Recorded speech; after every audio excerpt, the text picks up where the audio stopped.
The following is a presentation of iRacing on PTR TV. We'd like to thank all of our channel partners for their support. Please like and subscribe to the channel, and we hope you enjoy today's broadcast.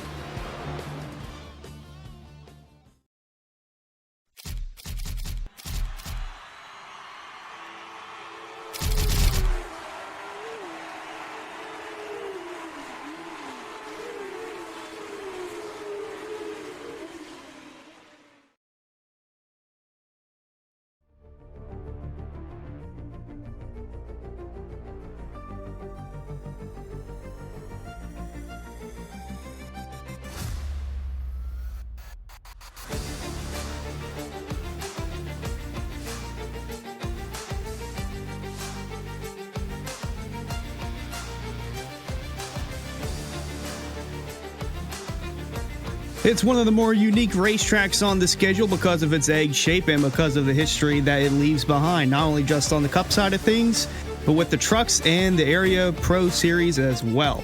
Welcome to the track too tough to tame, the Lady in Black Darlington Raceway for race 7 of 17 for season 7 of the Florida State Builders Area Pro Series. I'm Hunter Sleppy, and joining me in the booth tonight, Corey Silva. And Corey, it's been a while, but this weekend has been so great for area as a whole, with Throwback Week being at Darlington. We had the Cup on Monday, we had trucks on Tuesday. Very excited to see what the Pro Series has in store for us this Thursday night. Absolutely the case here. Welcome everybody to PTR TV on YouTube and Facebook, and of course on the Area iRacing Twitch. But yes, indeed, the Darlington Raceway, one of the most difficult tracks you can have on the oval side of things, and certainly test these drivers. We saw a lot of strategy, a lot of tire wear, a lot of Darlington stripes in our races earlier in the week, and in these Xfinity cars, which arguably are the most difficult to drive, that trend surely will continue. Yeah, this one's going to be a fun one. This is usually probably the longest race of the season for the Pro Series. It is Darlington. It's 130 laps. Usually get about 5 yellows per race. We've only had 2 overtime finishes here. The most recent one being back in season 5. Last season, it was a dominating win from Logan Clampett. Now, I'm not sure if he's in the session tonight, but it could be a sign of things to come, because so far this season, besides Daytona, it's either been Sebastian Marin or Logan Clampett in the victory lane. And Sebastian Marin won earlier this week in the Truck Series at this track just a couple nights ago.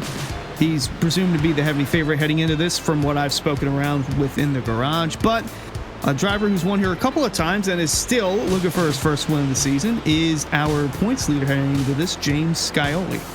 Our points, we'll bring them up on the screen for you. Very, very tight here on the top of the point standings. Scioli up by 3 over Zach Nichols, who has been on a bit of a hot streak, hasn't put it in victory circle, but has certainly made things interesting. Sebastian Marin, our dominator, still trying to recover from that poor run at Indy a few weeks ago. He is in 3rd. And then you start to have that little fall back. You have Jake Nichols in striking range, and back into the top 10 is kind of falling out there. But the interesting note, Logan Clampett, you could see him in there in the top 10 there, Hunter, but he has only run 4 of the 6 races this season and still is in the top 10. Yeah, it just shows how fast he is, but he needs to make the rest of the races, I believe, if he wants to have a shot at contending for a Pro Series championship here. Mentioned some of the names already on that list, like Travis Beckner, John Forbes Jr. Look at the names outside the top 10. Justin Offlinger is close to cracking that top 10, just a couple points out of it. Looking through, Matt Kemp as well. Mentioned he's got the Daytona win, but he's got to stay inside the top 20 in points.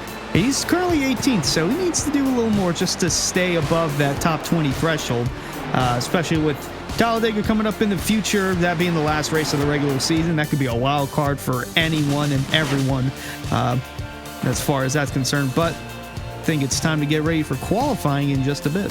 Exactly that there. And something very interesting I saw on Connor O'Krezik's pit stall, there was a massive circle rubber pattern as if he was doing infinite donuts in front of his pit stall. Maybe that'll be something we could talk about later on a silly note. But as you said, this is qualifying, a hot lap, and probably, if not definitively, Hunter, the most difficult qualifying lap outside of a road course these guys will do all season, because as close as you run to the wall here at the Darlington Raceway, you can't spare that 0x. You have one lap, and if you scrape the wall, that's going to be your lap, and that could put you out of the show. Yeah, you don't want to mess up on this, especially with Darlington being the way it is. It's an abrasive surface on the tires. Track position really matters for a lot.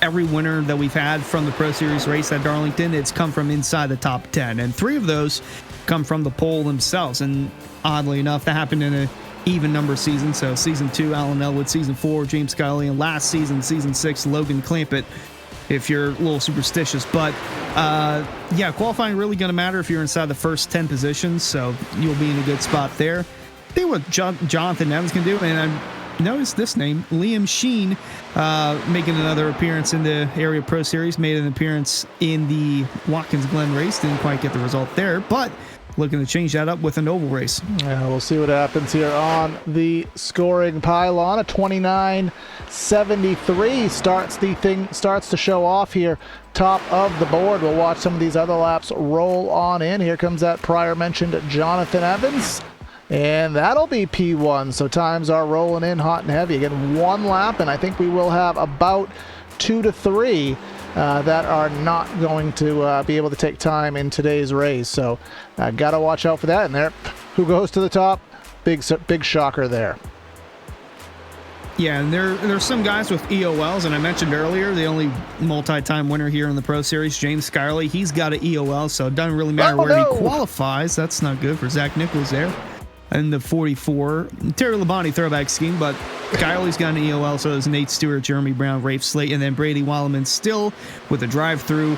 As for Logan Clampett, nothing whatsoever, so he can go all out if he wants to. I think he just clipped the wall there. And that 44, by the way, if you've watched the real world, you know that a Terry Labonte throwback at Darlington is bad luck. It's never even taken about halfway through the race, so not a good sign for Zach Nichols, but maybe the Jimmy Johnson car will give Logan Clampett the luck he needs, and obviously someone who doesn't need the luck because it says he's lucky right on his car there, but he will qualify 6th here as we're about halfway through. Let's see who else we have running on through. The 08 of Ryan Andrew. He's always one to watch out for. Was very competitive on Tuesday in the trucks. Let's see what he can muster here in the Pro Series. Yeah, very nice throwback scheme to Glenn Boyer in that 07, although it is the 08. Solid 10th position so far. Connor Horn in the 57. Sporting a interesting throwback scheme. I feel like I've seen this before. I can't quite put my finger on who it is, but makes 2 of us. Now, Connor was one of the people who got really detrimented on Tuesday. Had a top 4 to 6 run and then got relegated in some late race festivities, and that put him back. But a good qualifying lap for Connor. He's been picking it up here in recent weeks. That puts him P6, so nothing to be shabby about. But old DW there, Mike Venable, the DW scheme is running the DW lap times of the era, so he won't have a qualifying time, I don't believe. Yeah, he was sliding anyways in there as John Forbes Jr. with the Matt Kenseth Best Buy or Ricky Stenhouse throwback scheme, whichever you want to call it. That's how you know you're getting old, when you can recall seeing that from, I think the first time they ran that scheme was 2012, back when it was still Kenseth, but that's like, what? That was only a few years ago. What? 13 years ago they ran that scheme. That makes me feel really, really old. So here's one for the old guys right here. When I was 12, 13 years old in the year 2000, I thought 1975 was old, as John Forbes Jr. goes up P5. So now we're in the year 2025. When I thought 1975 was old, that is now the year 2000 in terms of aging. So for those of us over the age of 30, my Atlanta, rest in peace, are everything about our lives here. But John Furtis, he'll go P23, and he is one of the only other drivers. Let's see, Nate Stewart not turning a time here. We got about 7 or 8 that haven't turned a time, and they won't be able to turn a time because qualifying is going to be over in about 10 seconds. We'll have 37 official entries for, well, rather 37 qualifying times, about 44 entries. So obviously we'll get our DNQ list in a matter of moments, but that will wrap up qualifying and we'll get things situated for warm-up. Yeah, and it looks like Sebastian Marin will win the pole once again. Looking through just on the truck side of things, like he ran this truck race, mentioned this past Tuesday. It was his first truck win of this season. Led 113 of 120 laps in that race. Absolutely. He led all but 7 laps in that Darlington race. So that should tell you all you need to know if you're the rest of the field. I mean, I was talking to a few guys earlier, and they said, oh, well, Marin's here, so we might as well just pack it up and go home. But you never know, because there was a late yellow in that truck race, and it seemed like he was going to be in a tough position, but he was able to snag the lead away just before 3 to go. So anything can happen here, but never say never, Corey. And someone I do want to, from the truck race anyways, that I think deserves a little bit of airtime right here, and I'm going to say his name the correct way. Casey Lakatis here, not Lakatis, Lakatis, I've been saying it wrong. He was on track to finish about 5th until those late race cautions didn't go his way. And hopefully he doesn't do that in the race, but not someone that has had the best of runs in either campaign, but he was on fire there the other day. And I'll say his name right, but Darlington might be a track that he has circled because he was running phenomenally well on Tuesday. Yeah, and he's had success here in the past at in the Pro Series, so still looking for that key finish to kind of put him upwards in the point standings. But noticed a few guys running their similar schemes, like they had Brad Slaughter running a similar scheme. Travis is that Beckner or is that Weishart? It's Weishart. Well, we got to show the sponge here. This is Justin Opplinger here. There is another SpongeBob-related car in the field. Remember, that was a thing in, I want to say, 2015 when they did the SpongeBob 400 at Kansas. Yep. And who is the other one? He's not on circuit right now, but the number 13 of Bryce, who is in the 13? Can't think of it right now. I think AJ Stravato. Is that Braxton Lewis? Braxton Lewis, yeah, different series. But yeah, there was a Squidward car that I saw a little bit earlier too. So these throwbacks are fun. We'll have fun with them. We will probably be relying on you guys in our YouTube and various chats to help us out, because I'm sure there'll be one or two that we will struggle to figure on out here. But again, this will be 130 laps, so 10 more laps, as Zach Kerr pounding the fence. 10 more laps than we had on Tuesday night. 4 sets of tires, and I don't know how many cautions you guys had on Monday there, Hunter, but there was a lot of different decisions to be made when to make your pit stop because of how few tire sets we have and how bad the fall-off is. Yeah, I can go ahead and look at how many we had on Monday. I don't think we had too many. Oh, but we are our warm-up. Yeah, we only had 2. So our warm-up just got abbreviated on us. So now we are right down to the grid. Our starting lineup today brought to you by Central Mobile Homes. If you're looking for a small or large home, a new shed or triple crown trailer, look no further than Central Mobile Homes. Been proudly serving Florida customers for 29 years with a plethora of small and large home floor plans, shed designs, and triple crown trailers. Available in LaBelle, Okeechobee, Clewiston, and Sebring. Head to centralmobilehomesinc.com for more info. And Hunter, let's go lead them on down with our starting lineup here today from the Lady in Black. Yeah, on the pole, it's going to be Sebastian Marin in the 24, and alongside him, it'll be Jonathan Evans in the number 26. Row 2, it's going to be Jake Nichols in the 3, and then that 13 of Braxton DeWeese going to roll off 4th. In 5th, it'll be John Forbes Jr., and alongside him, Dominic Lukomsky in the 66, going to be P6. P7, it'll be Liam Sheen in the 92, and alongside him, Connor Horn in the 57, going to be P8. Now, 9th is James Skyerly, but he has the EOL. He'll drop to the rear. 10th will be Daniel Day in the 61. 11th place finds Logan Clampett. He was 10th in points, but remember, he has been lights out this season. Trey Edson, looks like that's going to be a Jeremy Mayfield throwback, rolling in the 12th spot. The Aussie of Zach Kerr finds 13th with Philip Groner in the 14th position. 15th, we'll find Reese Schaefer and Ryan Andrew in that Clinton Boyer ride in 16th. Then we go back to Mr. Blaze McKinney in 17th. Matt Kemp in the Taco Bell car in 18th. And then rounding out our top 20, the Sponge himself, Justin Opplinger out of Mooresville. And then the Ohio native, looks like the Dr. Pepper-esque car, Francis Hamilton. 21st, it'll be Justin Bolton, the biggest mover in points from last week, all the way up plus 13 to 20th in the standings. And alongside him, the 2 of Greg Mitchell, going to be 22nd. 23rd, it'll be John Furness in the 28. Alongside him, Brody Falliger in the 1, going to be 24th. In 25th, it's Jeff Ryan, the 48. And alongside him in 26th, it's Justin Sogak in the 88. 27th, you'll find the 2 Hendry County Motorsports Park cars. David Weishart 27th, Travis Beckner 28th, In the row behind, Matthew Bappy in the 71 going to roll off 29th, and 30th will be the 8 of Brad Slaughter. Well, let's let the rest of these scroll on by just because they are sometimes inaccurate. And Jonathan Evans sleeping here and holding up the field, but they'll get themselves sorted. There's Casey Lakatis there, as we talked about. Let the rest of these scroll by. Of course, our EOLs and whatnot. Nate Stewart all the way back. He's going to be doing a last to first challenge here on the evening. And that will compile those who finish out their laps here this evening. Our race details here from virtual Darlington as such. 130 laps, no stages, of course. 4 sets of tires, full fuel load. So you're going to really have to make the decision. Truck fall off was over 2 seconds. We'll see what these Xfinity cars can do here in the Florida State Builders Pro Series. Our keys to the race: minimize the Darlington stripes. You're running right up against the fence, but you don't want to hit it. Turn 2 has been a trouble spot. Race the track. You got 40 competitors out here, but if you pound the wall and damage the car, you're not going to be battling them for too long. And again, tough pit entry. If we do go green here, Hunter, one of the toughest, if not the toughest pit entry in all of oval racing.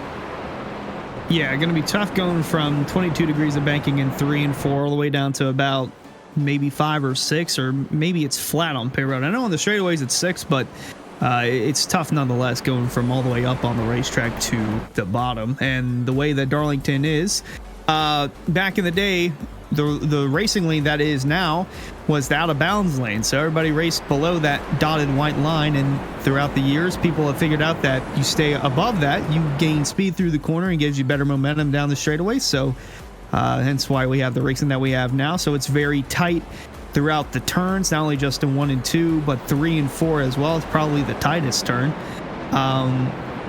Looking forward to seeing how this one will play out. Sebastian Marin's got a great throwback scheme with the Kyle Busch Snickers there. And just looking throughout the field, I already see a Taco Bell one. I think that's Matt Kemp, I want to say.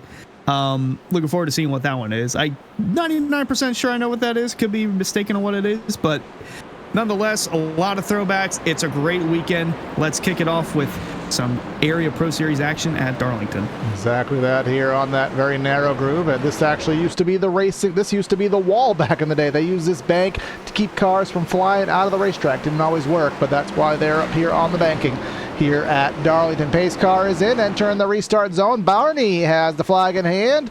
And let's finish off the week with some area Pro Series action here from the Lady in Black. And oh, we're getting squirrely right off the jump. Are we going to make it? Going to the inside. Uh-oh. No, we're not. Justin Anna Sogak there in the 88 Navy car having the problems to start the race off. We're still actually registering under green right now. Yeah, this happened a lot on Monday. Guys would, like, there were about 5 or 6 wrecks that didn't bring out yellows just because of the way the line is here at Darlington. It's very weird between front stretch and back stretch. So just a simple stack up there up front. All the way up front, something with the 19 really stacked them on up, and that just kind of had a effect. But again, as you were saying, Hunter, below those 3 lines of real estate all the way at the top of the track, that is all being described as racing surface. Anything below that is off the racing surface. If it's off the racing surface, Barney lets it go. So that'll certainly spread things out here to start the efforts here at the Darlington Raceway. And Sebastian Marin, to surprise nobody, leading this thing down, and that may change a lot of the dynamic of this first run. Yeah, they know that when Marin's in front, he means business. We already saw it Tuesday night, and they've known a couple of times here this season from him going to victory lane. So keep an eye on that 73, though. He won Monday night. He had a pretty dominating effort in that Cup car as well, though different car here, but nonetheless, he's fast in anything he steps into. Yeah, Jake Nichols, I struggle to remember if he's won this season on a race that we've covered here, but many races that he should have won or got taken away from him. But here comes a little bit of a move here. Blaze McKinney getting by Connor Horn. Connor Horn must have been involved in that incident here, because as we look back, you could see that slightly mangled front splitter, front valence on his car, and on a track of this speed and aero dependency, that certainly is not going to be to his benefit. Indeed, there's the Kyle Larson throwback scheme from the Xfinity series of old back in 2014. You see Bolton there to the inside, and that's the same scheme he runs, going around the 07 of Reese Schaefer there. Actually, he's going into the wall. That's not good. Here comes the 08, going to make a move. And, oh, wow, that's tight back there. Yeah, Trey Edson. Remember, we didn't quite see the entire replay because I didn't want to miss too much live action, but something happened with him on that restart, on that initial start, rather, and I see a little crumple on the front, and I see a little crumple on the back. Let's take a look at the front perspective via Daniel Day is on board, and see that can of Mountain Dew a little bit discombobulated. We get the battle for soda there, 20th, 21st. Dr. Pepper will pass Mountain Dew. And now here comes the 71, Matthew Batby. He finished third on Tuesday night. And the side-by-side off turn 2, Hunter, is just very, very difficult. Something that I always allude to at Darlington is Darlington etiquette. Typically, you try to run single file in turn 1. Typically, you try to run single file through turn 2, but etiquette doesn't always mean you make passes.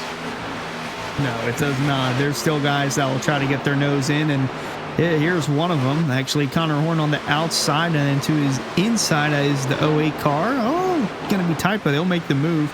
I actually figured out, I knew I was on the nose with that. So Connor Horn's throwback scheme is from Brian Vickers around 2005, 2006. It was a Ore-Ida French fry throwback scheme. I knew it looked familiar, but a little more on the throwbacks as we go along. Inside the top 5, though, very close between 3rd, 4th, and 5th. Forbes Jr., Evans, and Liam Sheen hounding the bumper of Evans.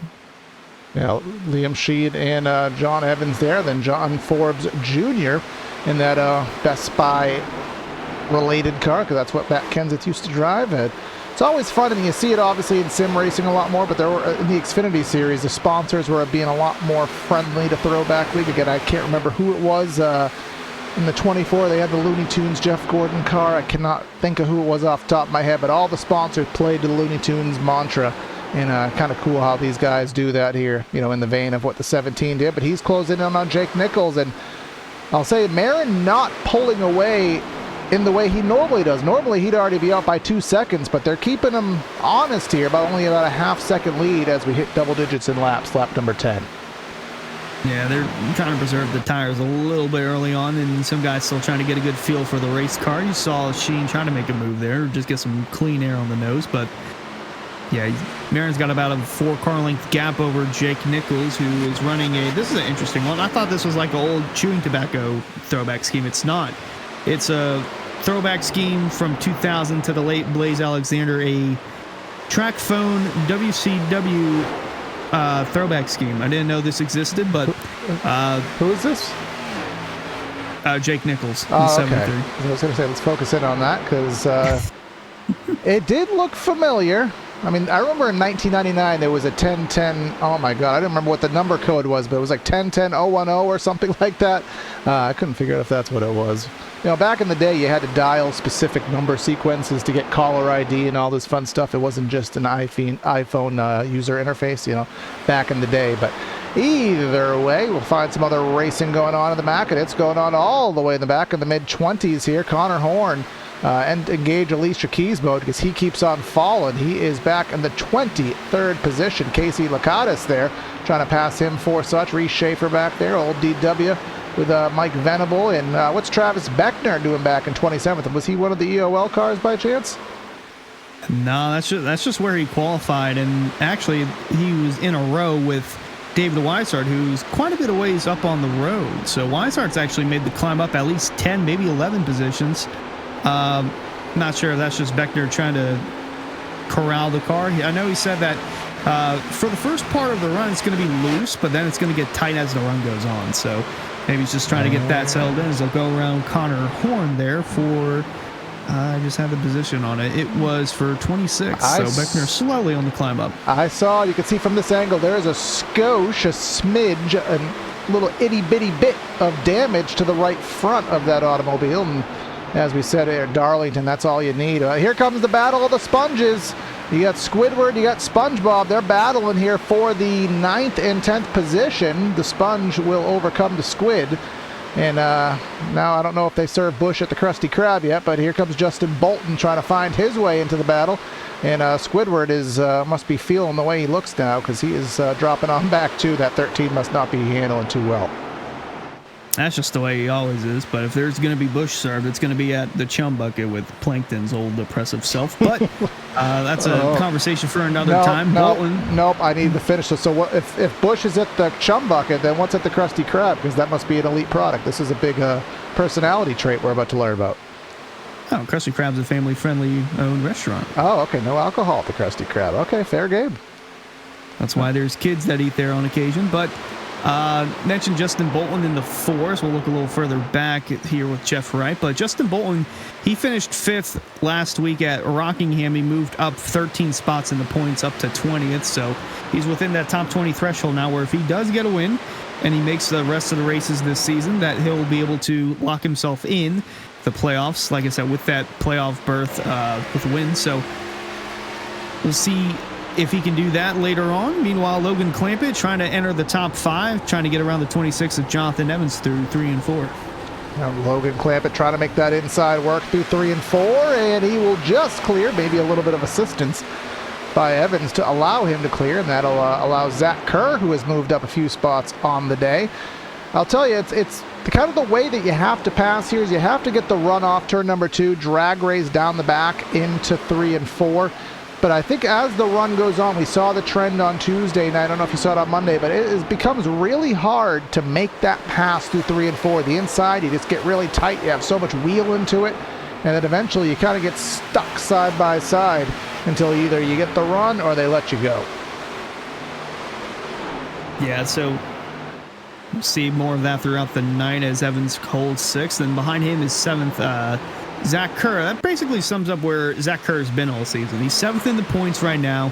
He's had 2 7th-place finishes this season. His average finish is actually 9th. So Kerr doing a fine job so far this season. He actually missed the last race at Rockingham, hence why he's 7th in the points. But looking to make up some of that ground here with a solid effort tonight. But there's a big gap between him and 8th-place Justin Bolton.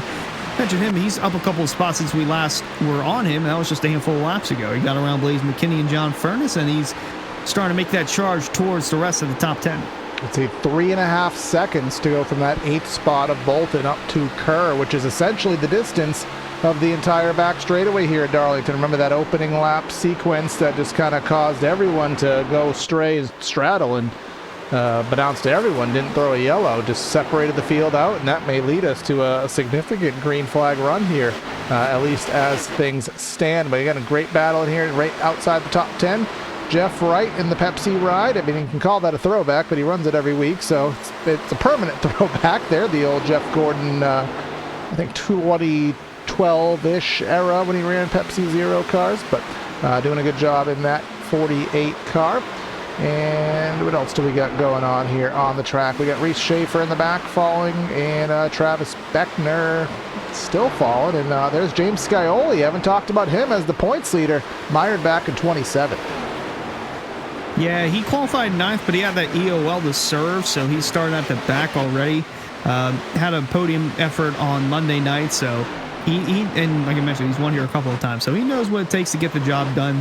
It'll just be a virtue of patience and whatnot throughout the course of the night. And just like that, we've already got 20 laps in the books. There's some more throwback schemes. Nate Stewart in the 05, mentioned him. He had an EOL as well, so I don't even think he qualified. He's back there with Anna Sogak after the kerfuffle that was on that initial start. Who's that? Connor Horn. Expiry on the engine there. Is it via damage, or did she just done go kerplunk? Let's see if we can find out very quickly here. He's just cruising on down. Oh, see the RPM. She just went kerplunk in turn 1.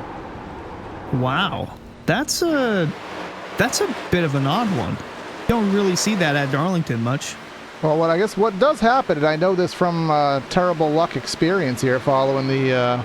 we'll see how long the Terry Labonte car goes without an incident here for Zach Nichols. But if you get damage, what you end up getting kind of radiator damage to your car, and then you start overheating over time. And if you can't get that damage repaired, you just overheat. And if you can't manage the temps, unlike Jeff Gordon in 2007, you can't sustain it for 500 miles, and it just kerplunks on you.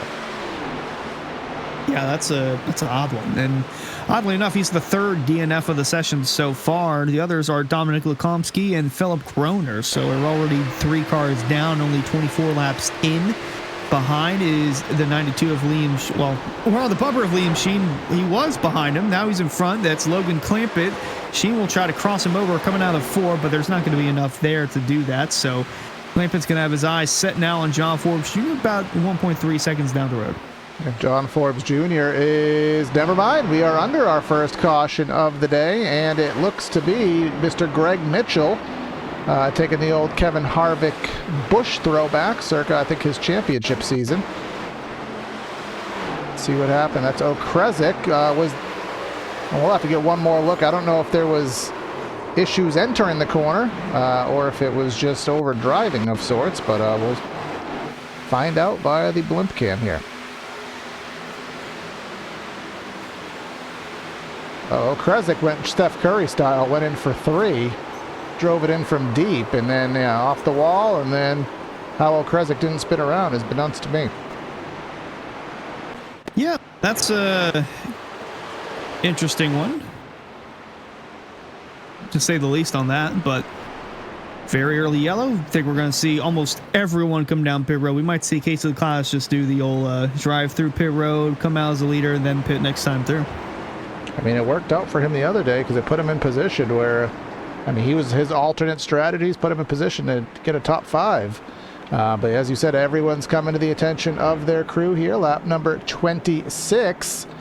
And you have 4 sets of Goodyears, with a fuel range probably around 60 to 70 laps. Not that anyone will ever want to go that far, but this will leave you 3, so depending how the cautions fly. Again, there's that rubber circle. That was Connor O'Kresick's pit stall. But either way, let's head into the pits, see if there's any strategy calls, but I wouldn't expect it.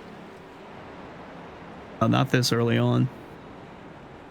There's the 57, and ironically enough, on the side of the car, I'm looking at the original scheme, it says extra crispy on it, so that's adding insult to injury there for that Connor Horn throwback. Yeah, would expect Marin to come out as the leader. I say expect. It's going to be close, but usually that first pit stall is pay due dividends. Logan Clampett moved up a spot, though, so that's key for the 42. It's going to be an interesting restart here when we get back going. Yeah, he'll have that inside lane, and that inside lane here at Darlington is certainly OP, overpowering, for those who aren't acronym friendly, as I'm usually not.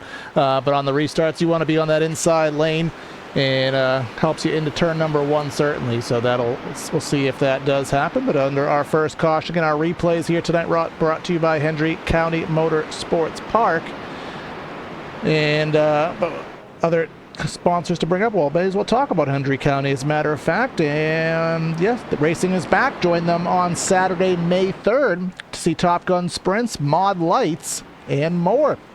Tickets are $20 for adults. Ages 5 and under are free, and you can get a family pack of 4 for $25. Racing at the southernmost dirt track in America, located in Clewiston, Florida. HendryCounty.com, and you'll see Mr. Travis Beckner waving the flags there, Barney style. And where is he currently? He is relegated back in 34th. He must have got some damage repaired on that time.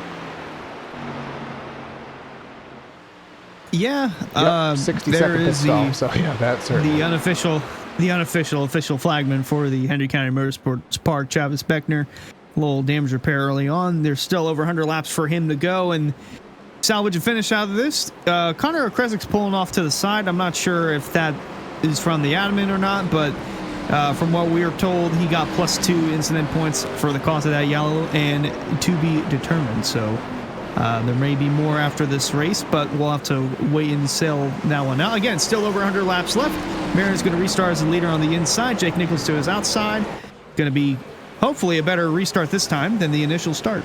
Oh yeah, and there goes the jump as expected from Marin to the inside. Nichols caught sleeping, and just as you said, that's going to work fabulously for Logan Clampett. Moves him right into P2. They're going to stacked up 17 and 92. There goes Forbes. Scratching the concrete there in turn number 1 and 2, but he'll retain that 4th spot, and then they'll battle down the back. Yeah, Liam Sheen almost had an incident coming out of turn 2. think someone checked out there. It might have been Connor Kresge before Yeah, team, but it was him.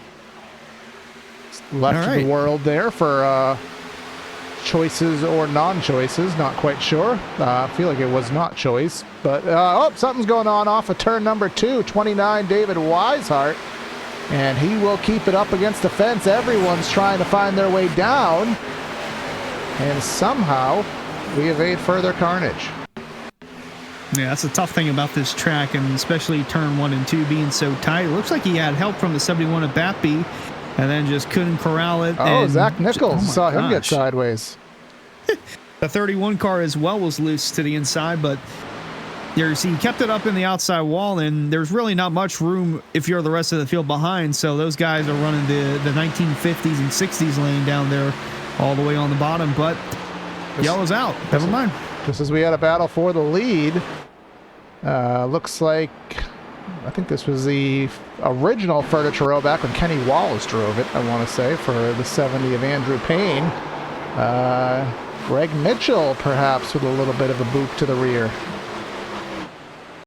Little PTSD, I guess he had from the first yellow of the race, but looked eerily similar to that. But yeah, poor Andrew Payne. Yeah, that wasn't quite a Steph Curry from deep, but that was just a little bit of a, kind of a free throw little bump there from Mitchell. Again, everyone has different strategies here, especially if there's damages. Sometimes people will roll it on into the corner, try to save the tires. Some people will just drive it on deep and just make those Goodyears scream. Not sure what the situation was there, but we saw the end result and expect everybody to stay out, which appears to be the situation here.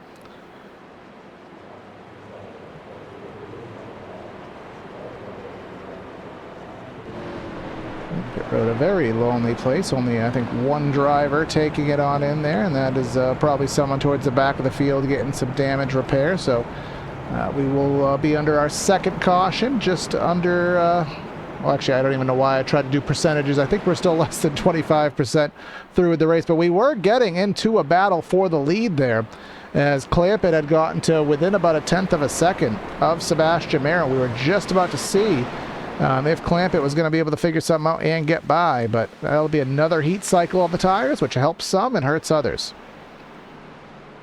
Sure does, and we are pretty much at the 25% mark of this one.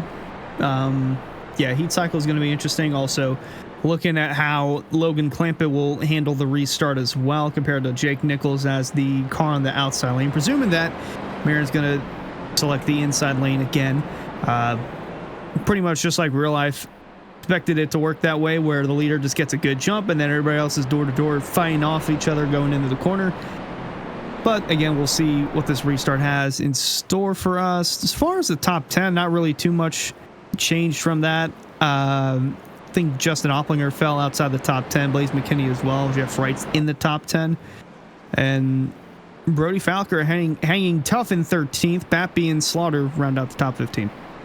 Yep, and I will get us stacked back up for a 1 to go here, and we'll try it once more. Obviously, we saw Marin get the lead, get the jump, but start to fall back on it as, Jimmy Johnson versus Kyle Busch here. I don't really recall that exact battle ever happening here at Darlington, but I'm sure probably did at some point or another, but we'll see what happens here. Forbes got into the wall on that last restart. Didn't really hurt him at all. And Liam Sheen working his way up. 73 of Jake Nichols. We'll see if he can use that prime real estate on the restart, second lane behind the leader, to help his cause out. But we'll come through turns number 3 and 4 here at the Darlington Raceway. And let's see if we can get through a little bit cleaner this time. About as clean as it got on the second time around. This will be our third overall restart, the second official restart of this race. Marin again to the inside, clamping on the outside. There in the zone. And off goes to 24, and everybody else is door to door. Clampett got a pretty decent jump compared to Jake Nichols that last time through, but now John Forbes Jr. looking to the outside. trying to get an even bigger approach on the 73. Going to be real tight on 2. Now that's not a move you see too often, going outside 1 and 2 and clearing before, but that's Casey Lakatos there in the back of the field. But that is below the line where we typically don't see cautions wave, and it appears as such. We're going to stay green, and that's Alan Fox having some issues. Let's try to find a little bit out. These green flags are certainly hard for us on replays because we don't want to cost too much time, but that's Zach Nichols, Casey Lakatos there. 5 of Garrett Grant. Contact with Grant to Casey. Oh, well, Whaleman and Fox. Hard impacts, but again, it's quote-unquote out of bounds, so Barney says, I don't care. He lets him roll. Yeah, that's a tough one for Wildman. Those guys are checking up, trying to avoid Lakatos, who's in the middle of the track. Nowhere to go for Fox and Wildman. They are both in the pit lane. I would presume both of them to be done. That was significant contact for both cars. Barron's got a comfortable lead, somewhat comfortable. I mean, Clampett's right there, but John Forbes Jr. on the outside getting it done. Whoa, Clampett into the back of Marin. Here it comes, Forbes Jr. to the outside. He's looking to pounce on every opportunity he can. And Clampett's low. Forbes is going to take second. He might have a run going into the lead. Yeah, all of a sudden, I don't know if the tire saving is gone for the 17, but that contact from Clampett to Marin there, phenomenal job saving that car. And it wasn't just 1 touch, it was 2. Clampett falls back to 3rd. Again, interesting turn of events there, but great bit of driving to hang on to it from all parties. Yeah, that's happened a few times. Looked like Clampett was just rolling in the corner a bit deeper than what Marin was, and caught him a little bit off guard. So Forbes Jr. took the right opportunity to pounce. Track position is key at the end of the day here, so take an opportunity to go up to second, and he is all over that bumper of Marin, just waiting for him to make a mistake so he can try to overtake as the leader. Yeah, I don't know if he's going to try to do a Darlington dive here. I mean, I saw it once or twice where guys try to do a slide job here at Darlington. Not advisable, but a lot of things that we see aren't advisable, but they get done. Not that time by, but now Clampett's going to get back on the horse here. He's going to close right back into Forbes, who's right on the bumper of Marin, and Jake Nichols just tagging along a few car lengths behind as we try to sort out this battle for the lead. Going a little bit further back, we have the 1 of Brody Falliker closing in on Blaze McKinney. They are tight in at it, coming off turn number 2, but they'll stabilize out for now. Yeah, interesting choice for Falliker to run a Michael Annett throwback scheme. That's the first and only time I've ever seen that. Clampett looking to retake second from John Forbes Jr. I was just about to mention Forbes Jr. having a stellar season so far. Currently 6th in the point standings, and besides his 37th at Daytona, he's been inside the top 13 since Homestead. 1 top 5, 4 top 10s on the year. Forbes Jr. P6 in points. And with runs like these, it's no surprise why he's all the way up there in the points. Yeah, doing a great job indeed for John Forbes here in the Florida Estate Builders Pro Series here. But as Clampett gets into the 2nd spot, we'll see if he can close right back into Marin, which appears he has. And now you have to wonder, if you're Marin, you're like, uh-oh, hopefully we don't have a duplication. But if you're Clampett, I imagine, all right, I know what he's doing. He has a different entry than I do, so I got to try to work with that corner entry and get by in a clean manner. Looking to get something on that outside, whether it's clean air or just some sort of momentum, but it's not going to be there. And Marin's going to continue to lead this time through, but yeah, this has been the battle pretty much all season. It's been either Sebastian Marin or Logan Clampett that's gone to victory lane since Daytona, where Matt Kemp got that impressive win. But like I mentioned, Forbes Jr. looking to get a win for the first time ever in the area. Jake Nichols looking to get his first win this season. Liam Sheen looking to get his first win since back in season 1 for area. This is only his third start ever in the Pro Series. A little further back, mentioned Brody Falliker in the 1. Justin Opplinger in the 55 behind, but in front of him, Blaze McKinney in the 87. All outside the top 10, trying to chase that 4 of Justin Bolton. Yeah, we may have a battle up here for the 7th spot. Is the Aussie Zach Kerr. You know, he's like, I might be down under, but I can go and do competitively here in these races in the NASCAR's home country. And he's going to try to go down to the inside. Thought he was going to try to turn down the hill there off of 4. This is a good place to pass too. If you can get the run off of 4, you could put him in a spot where maybe he has to lift into 1, but wasn't able to do so. He'll try to set himself up for the run off the hill, and he'll get right to the back bumper, but now he has to stop. No room to go at the exit of 2. Yeah, it tightens up on the corner exit, so not much that Kerr can do there. He'll just have to sit and bite his tongue and try to pounce at another opportunity a little later down the line. And you mentioned some of the schemes that are throwbacks in real life, but really aren't as far as the Pro Series. The words are tough. Anyway, John Furness in the 28. That's the same scheme he runs week in and week out, so it blends in perfectly with throwback week. But it's having a solid effort there in the 8th position, and been a while since he's been to victory lane. I believe last season at Brad Slaughter, and I think that was Zach Nichols in the 44. And he's still getting into it with Garrett Grant in the 3. Yeah, Zach Nichols, again, he has everything going against him driving that Terry Labonte car, and it almost was proven accurate with what happened there. And here comes Garrett Grant with a look to the inside. This is the test of Darlington etiquette. Do you lift? Well, if you're Zach Nichols, the answer is yes, but now you're still put side by side with Brad Slaughter, and even though you lifted, you're still put in the middle of some contact, and now turn 2. Not a good place to be. Case in point proven. Wreck off turn 2. Slaughter and Nichols hard to the inside wall. That will trigger a caution. We saw that coming from a lap away, really. Literally mid-thought saying you shouldn't really do that in turn 2. And there's the reason why. Again, 2 cars, 1 lane. He bounced off the apron up into the 44. 44 really couldn't do anything else about it. But the 44, rather the 8, again, he bounced off the apron, trying to stay low, but ultimately he got too low. Let's see, watch this here. Car. Loose. Bounced off the apron. That pushed him up the track. And kind of a hard double contact. Hit the wall, and Nichols kind of had an equal opportunity here. But now we're only about 15-ish laps since the tire stop, I believe. Maybe 20 at most. So this is a really tough tires decision because, yes, it's 20 laps. Yes, you want the tires. But if you think about that, we still have 80-some-odd laps left. You really don't want to put it on, but I almost don't feel like you have a choice. No, not with the way tire wear is here. I think maybe now we might see 1 or 2 guys do 2 tires, especially if those are going to keep coming at this rate. I think it's still unlikely. I think everyone takes 4, but we'll see.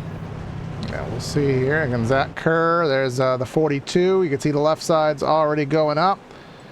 And the battle out of pit road there's the 70 Andrew Payne Furniture Row car. And that's Logan Clampett getting out of pit lane first. That's the first time Marin has been put in a position that is not advantageous, but we did have a few stayer-outers, if such verbiage exists. And James Scioli, and that's it. Yeah, quite a comfortable list there when you're the only one on there. But yeah, I'm looking through. Clampett was so his pit stop was 0.4 of a second faster. His overall time on pit road 0.8 of a second faster. So whatever Marin did not work out because Clampett was able to take over as the first car with fresher tires. Not technically his leader. It's still the 7 of Scioli, but trying something different, and we'll see if that works out for the 7. Yeah, Bryce Senesac saw him at 7.9 seconds and thought, maybe he was trying a 2-tire strat, but you just saw him pull into the pits there, so maybe putting that other left side set up, and I don't know what he did, but either way, he's on his way out. But now we are effectively scared, because we know that we have James Scioli, our points leader. We know he knows how to wheel a race car, but I don't care how well you can wheel a race car. 2 tires at Darlington with a whole field of fresh tires behind you. That is not a position that most race car drivers want to be a part of. The only good thing for him is that he'll have lane choice, so that'll be in his favor, at least from the restart box to the start-finish line on. Just depends on if Logan Clampett could get firing better, or he'll have to rely on the 42 to spin the tires, which is highly unlikely, but we'll have to see. Things might get a little crazy here if that 7 spins the tires. Yeah, we'll see what happens here. Will he spin the tires? We'll find out together here. Coming through the restart zone. Barney will have the flag. He'll wave it. There goes the jump. He's not going to fully clear the inside lane. Clampett probably could send it on in there. The position is still there, and you're going to tell Clampett that he's going to take it, and here's going to come the stack up behind him. Yeah, Marin gave him a good bump there from the restart into turn one. So there we go. Oh, here we go. Spin in the back, the 93, the one. Watch out. Coming back up. Everybody else gets through unharmed, and the yellow's back out. Yeah, the 93, I believe that was. Brody Falliker, Joseph Berg. Go back on our Hendry County replay here. Replay is getting a lot of work out here this evening. Let's see what happens. There's the 1, the 93 just in front. I have a feeling that somebody hit the wall. No, we'll have to get one more perspective of that from the deck lid of Berg.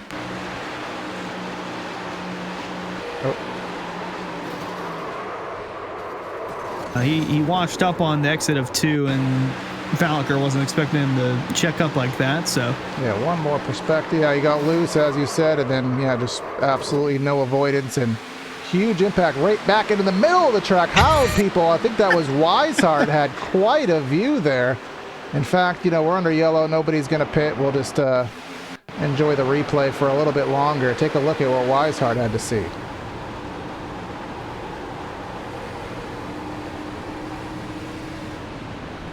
Woo! Yeah, and then he had to stop to evade rear end in the 70. Yeah, not to mention Zach Nichols in the 44 got another scare there in the Terry Labonte car. It's a miserable night for that 44. And then Taco hello, Bell. Matt Kemp. Yeah, he wants his lap back, and he's trying to whip around the drive-through at full send there in that number 51. Yep, getting the free pass there. Taco Thursday, I guess doesn't fit the bill, but at least it has a T in it. There it is. Let's see. We are shy of halfway, but because I'm prone to forget, let's take a look at our some of our partners here with the Area iRacing Series. Elite Entertainment. We had some life to the party this spring with Elite Entertainment, located in Boiling Springs, South Carolina, home track race.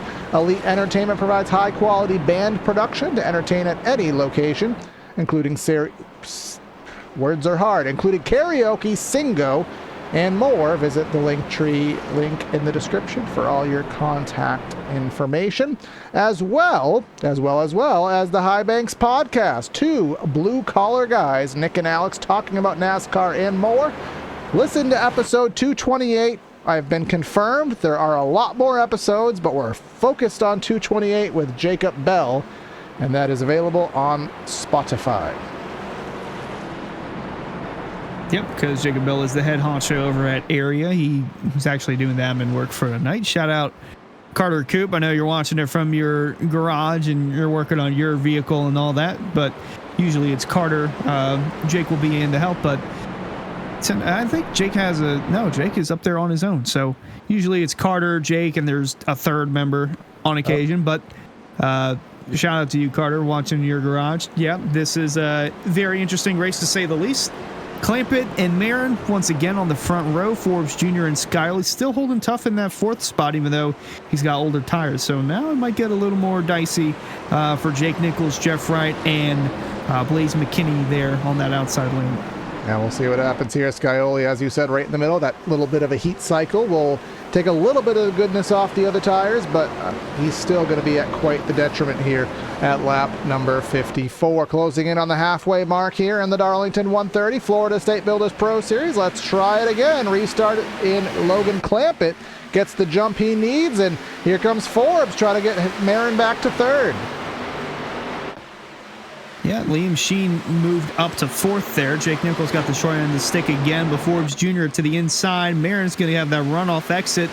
Wright might have clipped the wall there in the back in the 48, but still keeping it tough, although they're starting to get a little squirrely behind him heading into 3. Now the stack up is beginning here, and as Jeff Wright, now he is stuck behind Scioli, and he has nowhere to go. It's a 1.5 lane track that you sort of can run too wide on, and once it gets gridlocked, it's almost like a plate race. Oh, never mind. Scioli. Hard. He's spinning in front of the pack, and there's more spinning. This is going to bring out another yellow. Yes, it is indeed another yellow flag here. James Scioli around. We'll get a good perspective of it. But as we said, it's a 1.5 lane track that you can squeeze too wide on, and it just puts you in some precarious positions, as will be illustrated here. So it was Blaze McKinney in the 87 who got a little bit too deep, clipped the left front of the 7. He gets help from the 48 of Jeff Wright. Nate Stewart, I believe that was him, into the 71 of Bappy. Nowhere to go. Gets hit like a pinball. Harry Labonte car gets through unscathed again, but unfortunate for the 71 and the 7 to be caught up in that, and brings out our most recent yellow of the night. Yes, indeed the case here. Another caution on the evening. And Scioli, I don't think too much damage here on the evening in that car. We did get a little bit of a privy here in our back-end chats here, just kind of looking at something that Connor Horn said. Remember, his car blew up earlier in the event. He wrote in our Discord of sorts, he wrote second bleeping gear. So I guess that would indicate that he accidentally downshifted into second and kerplunked the engine. So that's why that 57's out of the race here, but we will carry on under caution. Yeah, everyone's got different shifters. They don't have a usual H pattern shifter. Some guys use the I think very few have sequential shifting, or like paddle the actual shifters. Paddle shifter, that's what some have, but sequential shifters, I don't think there's too many of those in this field. But misshifts do happen from time to time, and unfortunately happened to Connor Horn early into his night. Boy, oh boy, Jacob Bell in the admin tower. Again, a lot of attention there, saying net code between the 7 and the 87, so no harm, no foul there. +1 for the 8 and the 44. Their incident back on lap 46 and then lap 51. The 93 car, I think that's Brady Wildman. Actually, no, that's not him. Joseph Berg. Wildman's the 39. Berg got +2 for that one. Shout out Jacob Bell holding it down in the admin tower. Probably going to have a lot more unhappy drivers throughout the night, if I had to assume. And I'm getting addendumed. I'm getting asterisked here in chat. 26 not 30 second gear. Somebody, we shall not bring names out to cause bias or drama, but somebody started in first gear as opposed to second, which I guess caused a stack up that led to Connor's damage and blah blah blah blah blah down the line here. So we're not at Martinsville, we're not at Bristol, but the tempers are flaring here, and they will with this many cautions. And we've seen guys we've seen bumper tag, we've seen some long distance bumper tag here today. We've seen turn 2 be the trouble spot. We've seen Darlington do everything that we expect out of Darlington, really. Yeah, good hard racing. Darlington stripes, guys getting unhappy with each other. And then good hard racing up front for the small portion of the green flag run that we did have. The top 7 were, I think, within a couple of seconds of each other, so that was fun. Hopefully we'll get another good green lap stint here. It's going to be Clampett restarting as the leader on the inside, I'm pretty sure. Is that correct? Yes, Clampett on the inside in the Jimmy Johnson car with the 24, dyslexia right up front. Green flag back in the air. And Clampett will get the run, and Forbes, he's been trying his hardest to try to get Marin stuck to third, but Marin's going to dive it in deep on that outside lane. 17 nearly washes up into him. And now can we get off turn number 2 cleanly? That's been the trouble spot all race. Guys into the fence. But we're all facing the right way, so we did something right. No, we're 3 wide up in front of this gaggle. That's the 08 all the way to the inside. Yeah, you have to back off there. Ryan Andrew, yeah, he was to the inside of Zach Kerr. Nearly had 3 wide, if not actually. And some bumper tag. 08 washes up into Blaze McKinney. That'll stack up Bolton and Grant behind him. And here we are with a battle for the lead. Marin says, I lost it, but I ain't losing it for long. I'm going to try to get it, but I got to pass myself a Coke driver, which isn't easy unless the 42 hits the wall and slows himself down. Oh. Very tight on corner exit. Thought they were going to touch, but Clampett will survive for now as the leader. Marin going to hunt him down in second. And then single file for a good bit throughout the rest of the field. Towards the back end, coming out of turn 2 now last time, saw Matt Kemp in the Taco Bell machine. Looked like he was giving a block to someone about 4 lanes down on the racetrack. Not sure what that was about, but that's as far down on the racetrack as he went. Meanwhile, in the back there, see the 55 car going around the outside, just an Opplinger. Mike Venable making a good comeback. Remember, he was mid-20s, and now he is knocking on the door of the top 15, knocking on the door of the top 10, actually, running in that 14 spot. Nate Stewart doing the inadvertent last to first challenge here. Now he is in the thick of it, and you can see he is in 16th, but he is directly in front of the conga line that sends him all the way to the lead. We'll see how many spots he can pick up here in that bright pink automobile, trying to get through to the outside, perhaps, of Opplinger. If he can get to the outside, then that would give him a good run into turn 1. Not able to do so because they're side by side in front of him. Yeah, John Furness and Michael Venable trying to take 13th away from one of the two. It looks like Furness will get the better of Venable this time through, and hello, battle for the lead once more. Marin to the inside. Clampitt trying to fight tough on the outside. Gonna get close again in 3 and 4, and Clampitt will again hold on to the lead. Yeah, as I was talking about a little bit earlier, that inside lane is very difficult to make it stick.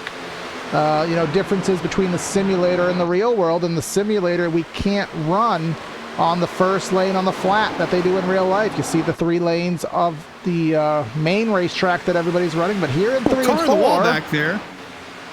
Someone got in the wall back there pretty good. I couldn't quite tell who it was. Might have been the 5 of Garrett Grant.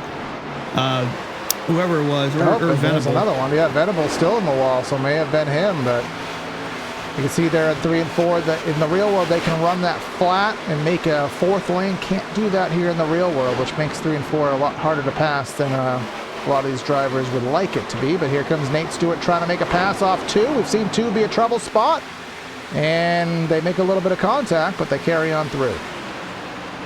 Yeah, it might have been Venable. His exit off 2 looked like he was about to pound the wall and careen back into the field, but for the most part, doing A-OK. He'll lose 15th to Nate Stewart, and was not the 5 of Garrett Grant, which, by the way, having a solid run in 12th, but he was almost caught up in that incident between Zach Nichols and Brad Sauter. He just got through that before it happened in front of him.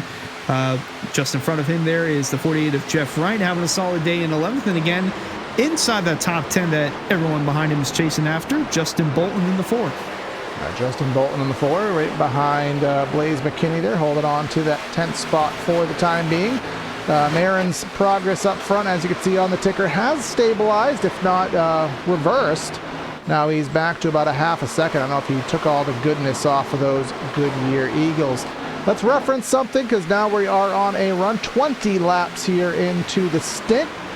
So here becomes the point in the race there, Hunter, where we now have to put our crew chief hat on, potentially, if we don't have another caution, which it looks like Bolton might be trying to cause right here. He is right to the back bumper of McKinney, but we're going to have to start putting that crew chief hat on. We can't make it to the end of the race.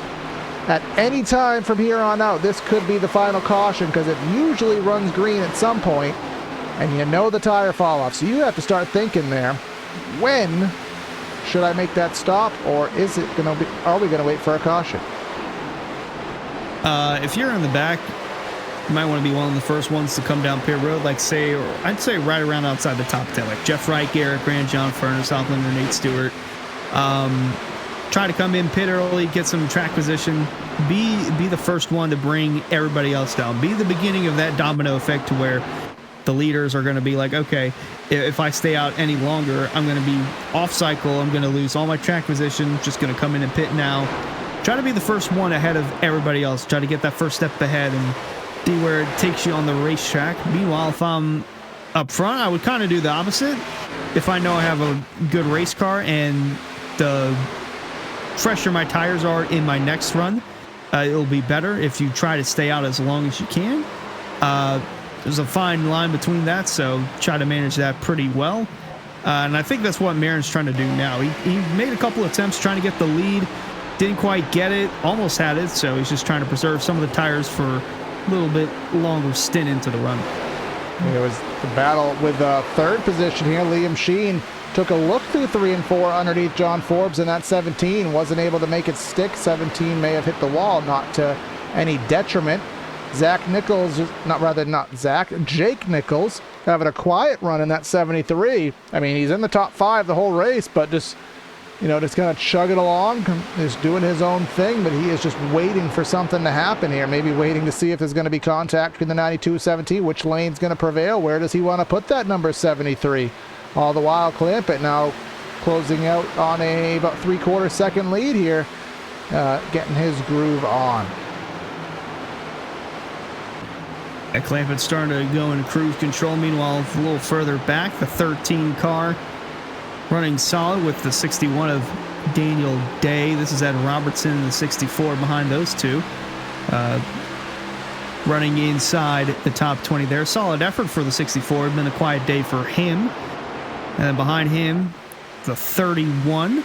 Jimmy nice Cocker. throwback scheme for Jimmy Cocker. That is Denny Hamlin throwback scheme. Rest in peace, FedEx as a sponsor here, but throwing it back here. And then there's Zach Nichols in the number 44 car. He is 1 lap down. He is hoping for the caution because he is in the free pass beneficiary spot right here. Caution could come right in front of him the way things are going. He's trying to battle through the field and just preserve that lucky dog spot, but he will carry on just like that. A little bit further ahead and pass, that is Travis Beckner. Remember, he was been mid-20s, low 30s, but now he is mid-teens, 16th spot. Just gets by Mike Venable in that number 77 car. Now we'll go a little bit further up into the top 10. Kerr into the fence. Away to Ryan Andrew to the inside. Yeah, I'll have a good look here into turn 3. Kerr going to fight it on that outside. He's going to get close to that Darlington stripe, but the momentum will propel him into keeping that spot for the time being. Nick Bolton, or Justin Bolton again, he's actually up to 9th. Jeff Wright down to 10th, so he's applying pressure now to the bumper of the 08. Yeah, Bolton doing a great job there in that number 4 car coming off turn 4. There goes Jeff Wright with a big power slide there off the corner, but either way, up front, that lead now a half second. It was about 3/4 of a second, but let's take another opportunity to talk about another one of our partners here with rickshotsauce.com. Head over to rickshotsauce.com for some of the best hot sauces made locally in South Florida. Try Lokahatchee Classic, Golden Garlic, Palm Beach Pineapple, or South Beach Heat. Follow the Rick's Hot Sauce Rookie of the Year battle and the Area Cup Series. See which driver takes home that $100 prize, as we still got some wall contact there. But again, rickshotsauce.com. And I don't know if you know offhand who's doing that Area Rookie Challenge. Who's leading the crop there on Monday nights, Hunter? I don't know if you knew offhand. I can look that up right now. The name's probably not going to be pretty shocking, but yeah, it's not shocking at all. It's John Hall. It's currently the points leader. It's between him, Dylan Alt. Again, they're the top 2 in the point standings, even though they're not really considered rookies. I mean, John Hall made the jump from the lower series to Cup, but Dylan Alt as a whole, not a rookie at all. Cross iRacing, but in the area he is considered a rookie. It's between those two. It's a 10-point difference between that. Hall leading Alt by 10 for not only just the Cup standings, but the Rick's Hot Sauce Rookie of the Year battle. Double up, win the championship and win a bonus $100 prize. Maybe get a bottle of hot sauce for free on top of it. But someone who has the hot sauce on there, they got the hot sauce because they got the flames on it. Sebastian Marin closing right back into Logan Clampett. Clampett pulled away to nearly a second, and he reeled him on back in. He saw Clampett getting loose, saw him making some Darlington stripes, and now, how do you get by if you're Sebastian Marin? You got to find your way by a very fast driver here at Darlington. Is it in 1 and 2? Is it in 3 and 4? Is it just riding and forcing the 42 to a mistake? Yeah, that last time through, they ran pretty identical lap times, about 6/1000ths of a second off. So, yeah, really going to be a cat and mouse game from here. It's back to bumper action for the lead.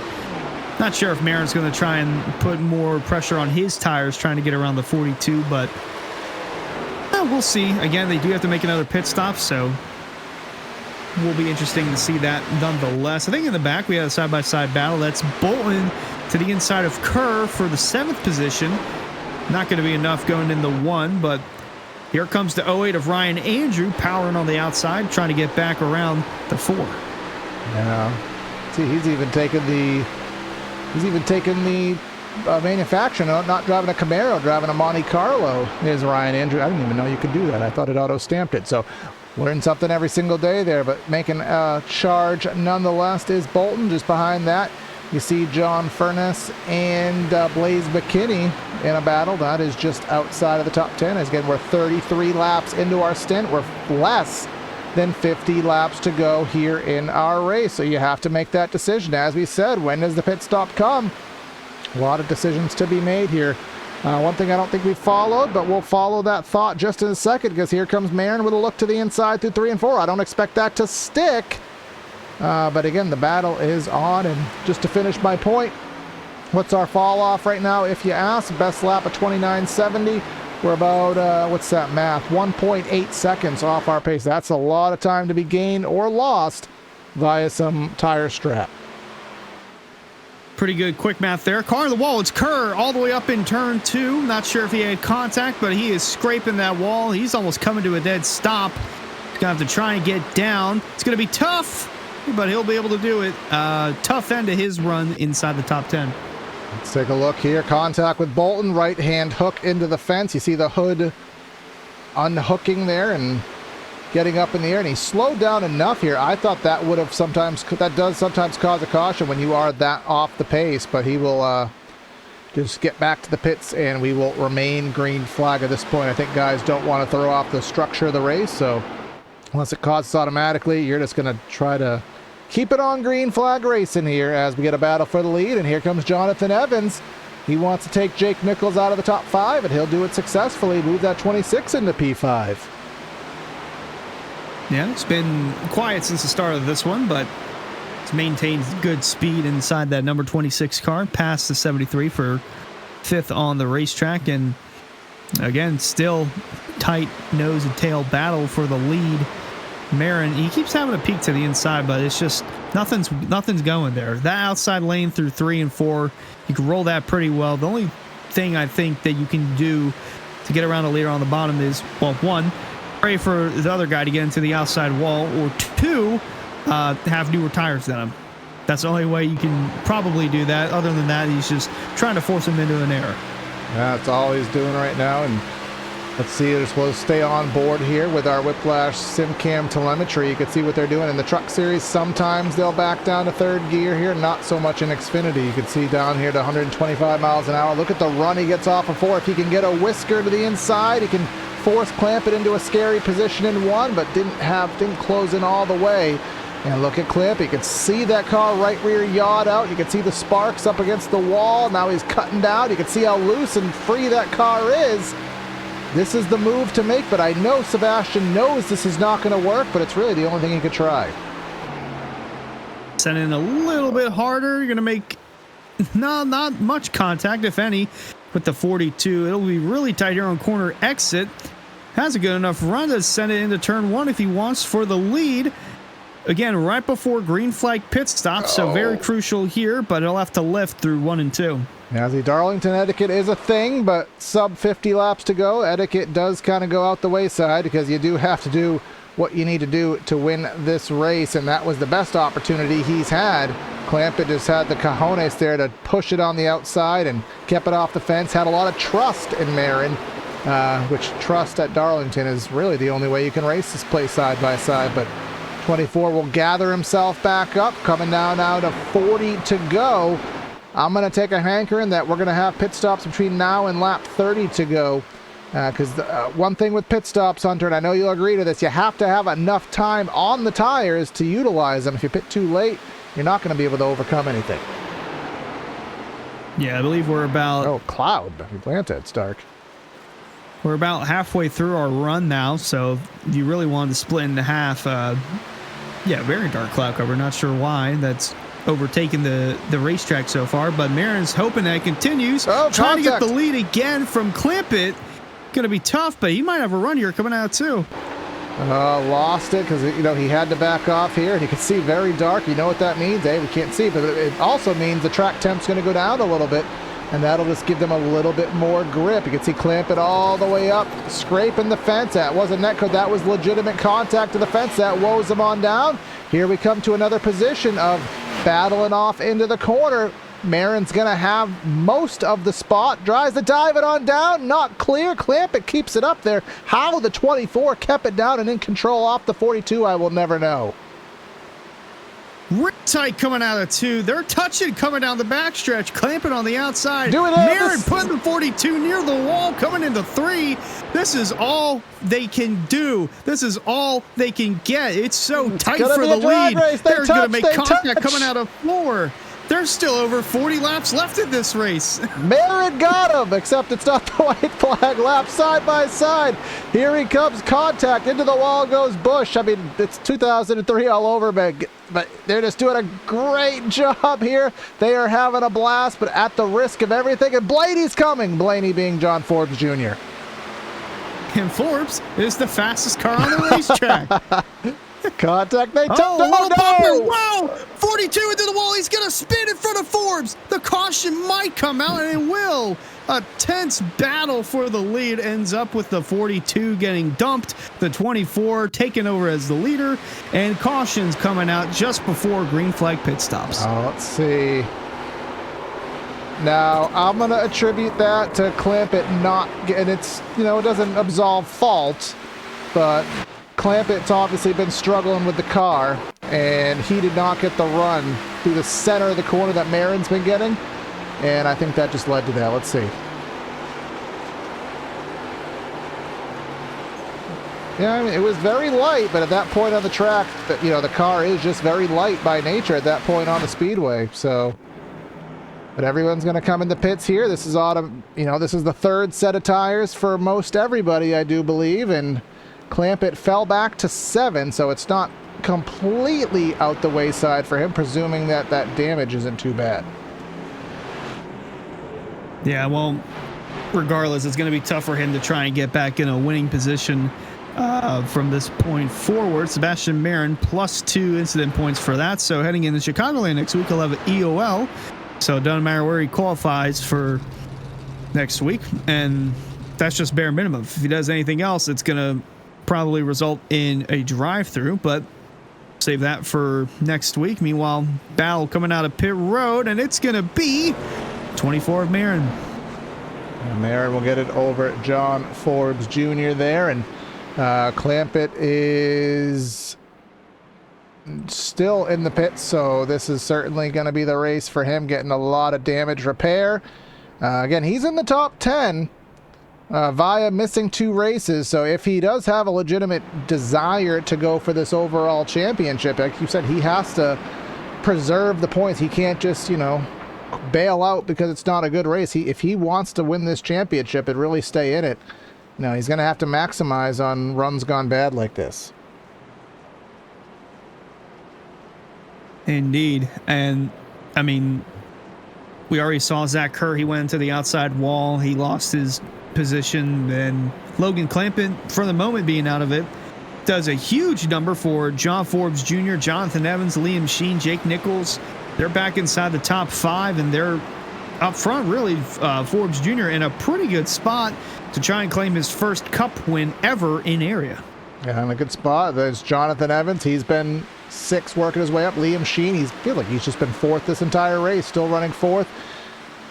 Jake Nichols has his 5th back. Justin Bolton, he's been working his way up methodically.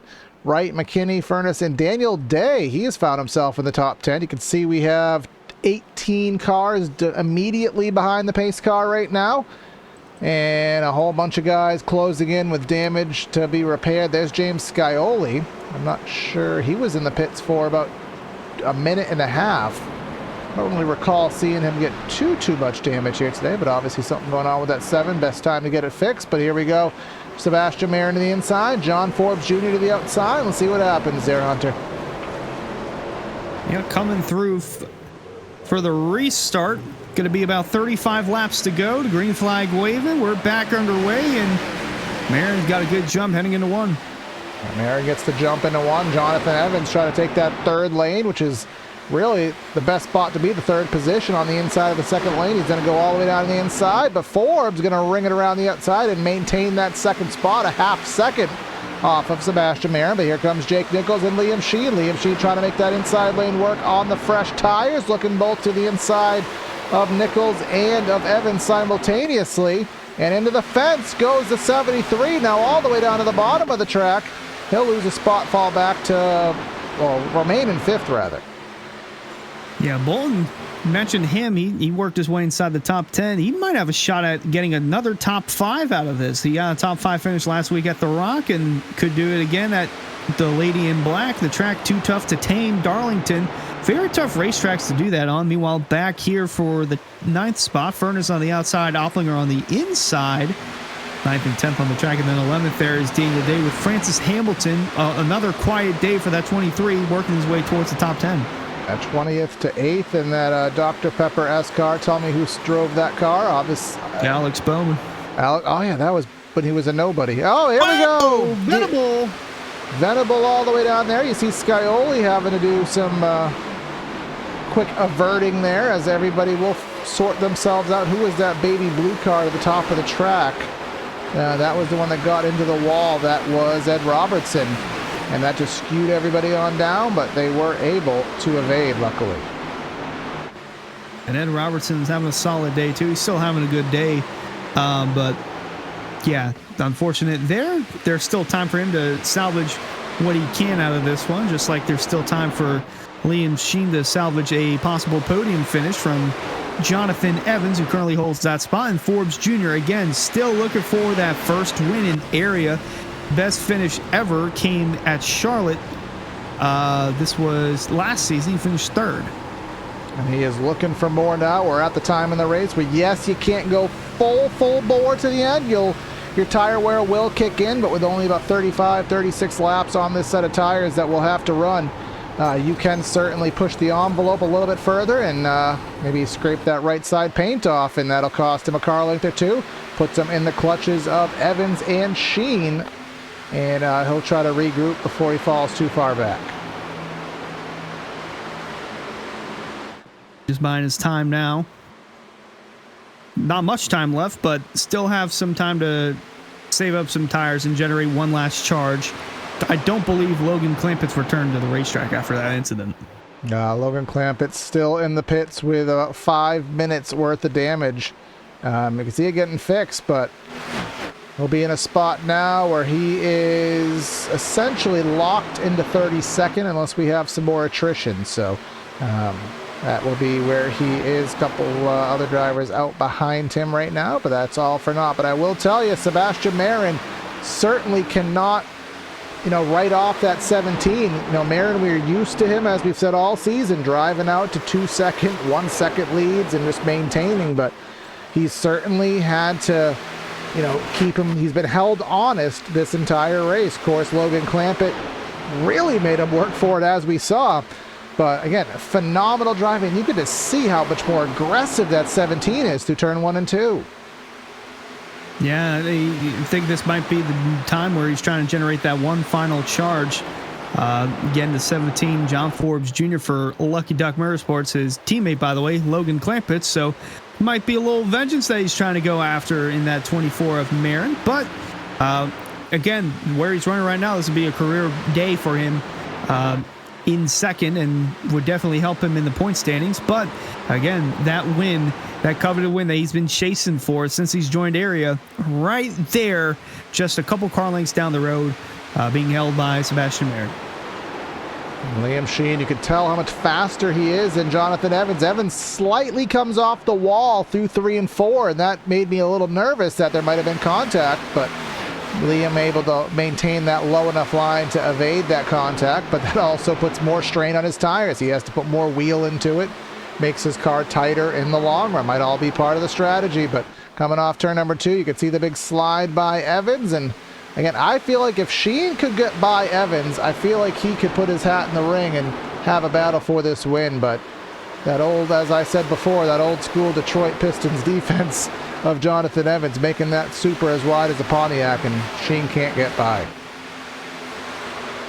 Yeah, he's playing big dividends right now for that podium spot. And while 5th is Jake Nichols, about the quietest top 5 day we'll see. He really didn't get much on those restarts. In fact, he was probably the biggest loser of the day on restarts. Every time he was up front, he lost at least one spot. Didn't matter where he was, inside or outside. But been thugging through it, holding tight in that 5th spot, and something happens to the 2 in front of him, could be looking at a possible podium day for that 73. I'm sorry, did you say chugging through it or thugging through it?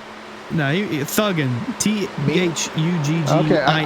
apostrophe. Thuggin. I am hip to the word because that's an old school word from back in the old days, but never heard it in the racing context. I'll have to add that one to the old commentary library here. But anywho, there goes Venable, who, if you had a Venable wall counter today, it'd probably be over 10. That'd make it 11 plus there, but he'll carry on there in that 12th position. Someone who's been on screen probably a record amount today is that number 55, and not because of the SpongeBob, but just because he's been in some great battles all race. Daniel Day just behind, and still trying to figure out Daniel Day's throwback. Is it a Jeff Gordon throwback with very, very minimal, just a color throwback? Yeah, so that's a similar scheme, a similar color scheme, and Dylan Lupton ran a nut-up throwback scheme of that similar color scheme, even though it was the rainbow one. But the way that he's going about it, it's very similar. It's just the colors are different. The black, gray, what should be the rainbow is different. So I vaguely remember his 2011 Drive to End Hunger initial scheme. It kind of had those vibes, but there we go. That is the answer. And here's Bryce Senesac. We haven't talked about him too much today. Jimmy Cocker to his inside. Brody Falliker, he was involved in, I feel like, something down the back straightaway at some point or another. And then Andrew Payne in the 70. He is going to give a little shove to the 1, and they'll be door-to-door for that 19th position. Just behind that, Travis Beckner, who is just not having a day that he would like to write home about, but just trying to salvage what he can there in that 21st spot. Yeah, been a tough day at the office for Travis Beckner. He'll go up to 20th there, but haven't talked much about Senesac. He's got that Little Caesars Chase Elliott throwback scheme running in 17th. Pretty solid day for that 09. Still 20 to go, though, so anything can happen. Like Jake Nichols could overtake Liam Sheen here for the 4th position. Very close, and actually Jake Nichols could be overtaken if he plays his cards wrong. Could be overtaken by that 4 of Nick Bolton, or Justin Bolton in that 4. Let's make up names, shall we? Why not? But I thought I saw somebody peel into the pits there. Indeed the case. That is Greg Mitchell. He is 1 lap down, but still, a point to remember. We kind of lost track of that. We are 18 laps in, so yeah, we are going to make it to the end, but Greg Mitchell must have just had some problems, but certainly there is another set of tires in the pits if a caution does come out. Getting a little insight as to somebody who is out of this race. I believe you call Justin Anasogak the Alaskan Assassin, because straight out of Alaska in our YouTube chat, straight out of Alaska in our YouTube chat, his iRacing app just closed. His software just had a software failure. His software had a hardware failure. But technical issues nonetheless for Anasogak. Yeah, that's a shame. It was at this racetrack. Forbes Jr. into the wall. That's not good. It was at this racetrack. I'm trying to remember what series it was. It might have been the ARCA car, where he made his presence felt, where he got his first win in his first ever start and put everybody on notice from that point forward. So unfortunate end to his night. Meanwhile, you saw Liam Sheen lose a couple of positions. Nichols up to 4th. Justin Bolton inside the top 5. Sheen down to the 6th position with Jeff Wright and Blaze McKinney hunting him down. Yes, indeed the case here. Jeff Wright, just a quiet day. He started 25th and kind of ran most of this race in about the 3rd, maybe the 13th to 10th-ish position. But here he is. You can see a top 5 is not out of the question here. Bolton not too far ahead of him. So that 48 car doing pretty well, getting some insight here in the background. Only 7 drivers of the 40-some odd that took time today still have a perfect race in regards to the Clean Incident Award. Because remember, there is some points given out if you can finish this race 0x. And of the 43 strong, only 7 drivers have evaded the iRacing incident points tonight. Very tough to do, especially at a track like this, but again, still 15 to go. And you mentioned earlier that 2-second lead that Marin usually has. Yeah, it's about there. 1.8, 1.9, hovering around that. He'll go around Daniel Day, or Matt Kemp, I should say, in the 51. Dale Jr. throwback, by the way, to about 2005, 2006, I want to say, that 81 Taco Bell scheme. I still have that little toy car to this day. Very iconic scheme. Yep, I think that goes back to, when NR 2003 is, that is the classic Darlington stripe, but I think I remember back in the Talladega BR days when Truex and Junior raced on, DMP Racing, and I feel like they had Taco Bell schemes at the time, just taking us back. A lot of you younger whippersnappers know nothing about that. Sure, there's people in this race who were born after NR 2003 came out. Holy boy, I need to go to midlife crisis seminar. But either way, 13 laps to go here at, I almost said Talladega, at Darlington Raceway. And again, cautions are hard to come by here. We have had actually, you know what? The old PTR TV game, what's our guess for cautions here? I don't genuinely know. I know you don't. What's the guess? Say about 6, maybe 7. I'm going to go with 9. I'm going to be a little bit pessimistic here. Survey says 6. All right, you win nothing, but a little bit of pride there. And Jake Nichols gets the Xfinity, I don't know if there's a sponsor, fastest lap award of the race. No, there's none. You're just there as, hey, you're pretty quick. That's it. Of course, the first time most forms of motorsport have always offered some kind of quick time award. First time ever that NASCAR has done that. This year in the real world offered the bonus point for the fast lap, and the only thing they haven't done yet is, I don't know why they don't offer points for the pole, but that'll come in due course here. But Jeff Wright, here he is trying to get by Liam Sheed. Liam Sheed was going for 4th for the longest time, and if he's not careful, he's going to lose 6th. He's going to lose maybe 7th, and Liam Sheed might actually fall out of the top 10. He has a conga line forming behind him. Yeah, at the end of that top 10 conga line is Justin Opplinger looking to the inside of Furness for that 9th spot, just having a peek to the inside. Furness going to have that momentum off turn 4 to keep him in front of him for the time being. Yeah, then up front, Bolin had a peek to the inside of Jake Nichols for 4th. If Bolin can play his cards right, he could possibly snag a podium finish. He's already inside the top 5. If he keeps it clean enough, he might be in a podium paying position.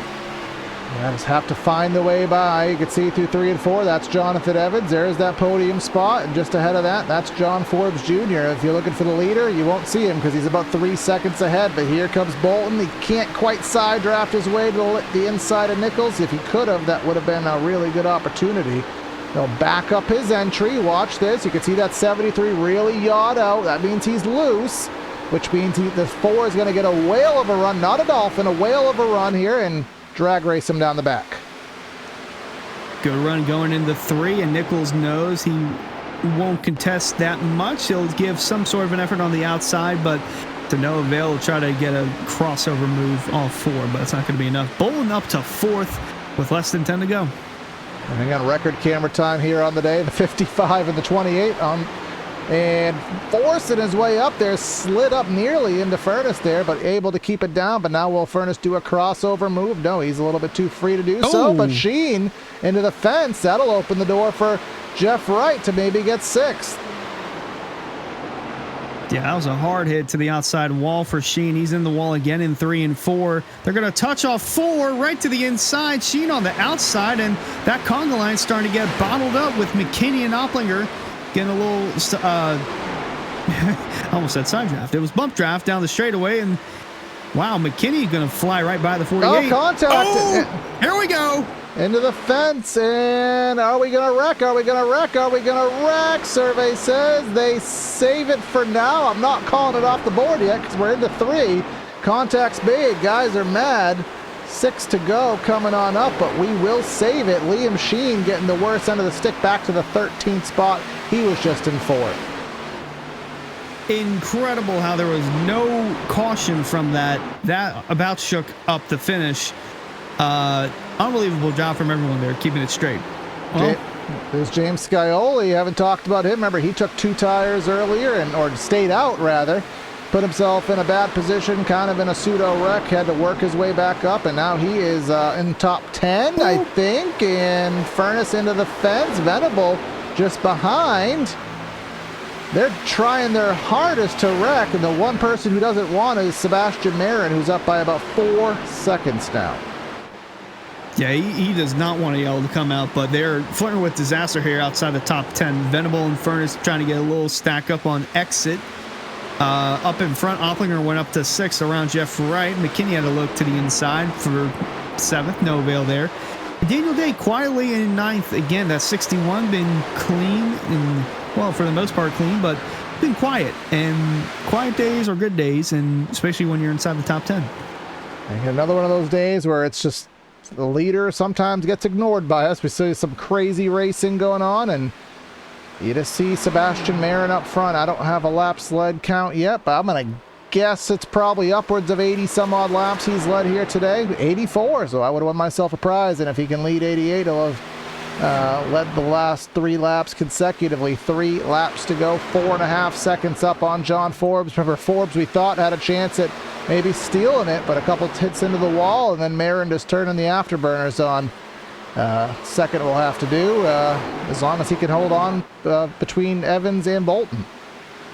Yeah, Bolton might be able to get around Evans here before this one's said and done. He is closing in on that bumper, and rightfully so. This is only his 4th start this season. Bolton in that 4 finished inside the top 10 each time. 2 4ths and a 9th. So setting up for a possible 3rd finish this season of 4th place, but he'll have 2 laps to go. He can close in, and 1 more lap for Marin to make it to the white and avoid a caution from happening. Now, right now, you can see this coming through 1 and 2 rather, but this is completely on the opposite side of the speedway, so we're going to come through 3 and 4 here. Barney has the flag. Will we get this extra 300 feet in? Yes, we will. This race is official, and Sebastian Marin up by nearly 5 seconds, won on Tuesday night in dominating fashion, and not going to be the triple header sweep, but 2 out of 3 ain't going to be bad, Hunter. No, it won't be, but there will be some questions having to be answered after this one with the way he raced Logan Clampett in 3 and 4 a number of laps ago. Not a clean win by any means necessary, but it's a dominating win nonetheless. His 4th win of the season coming out of turn 4. Sebastian Marin wins at Darlington. Gets another win here on the season in his dominating effort. John Forbes, a very respectable 2nd place, with Jonathan Evans in the 3rd spot. And James Scioli, our points leader, given all he went through, he manages to salvage a top 10 here today, gets into the 9th spot. So a great bit of driving from him. But, we saw some absolutely spectacular racing. Pseudo 2003 bumping, crossovers in the wall.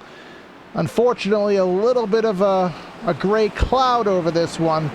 But at the end of the day, as far as we know, it's still a victory. Well, when that happened, there was quite literally a gray cloud covering the entire racetrack. So, we had a little spin there coming in the pit lane. Not sure what that was all about. Saw the 26 sideways and a couple others, but yeah, there's Jeff Wright. Yeah, Jeff Wright in the 48. I'm not sure if that's just guys mad at each other or if they're just goofing off, but nonetheless, it's burnouts for that 24. Again, 4th win of the season. He won here Tuesday night. There is no driver hotter in the area right now than Sebastian Marin. Yeah, he is just in dominating fashion right here. If this is mid-season form, you never want to see him come into the season because everybody will be certainly having to step up their game immensely. But let's go start our post-race show and give you the final rundown of results here today from the Florida Estate Builders Pro Series here at the Darlington Raceway. Getting the win by a final margin of 5.3 seconds. Sebastian Marin over John Forbes Jr. Not getting that first win, but 2nd will have to do. Jonathan Evans with 3rd, Bolton in 4th. 4th place for the 4th numbered car. Jake Nichols gets a top 5. Opplinger, Wright, McKinney, Scioli gets a good salvage day as the points leader. And Daniel Day in 10th. Solid top 10 for Day. Just missing out on that was Michael Venable in 11th. John Furnace 12th. Braxton Deweese 13th. Ed Robertson, Reese Schaefer round out the top 15. Travis Beckner, Liam Sheen, Francis Hamilton, Bryce Senesack, and Andrew Payne round out the top 20.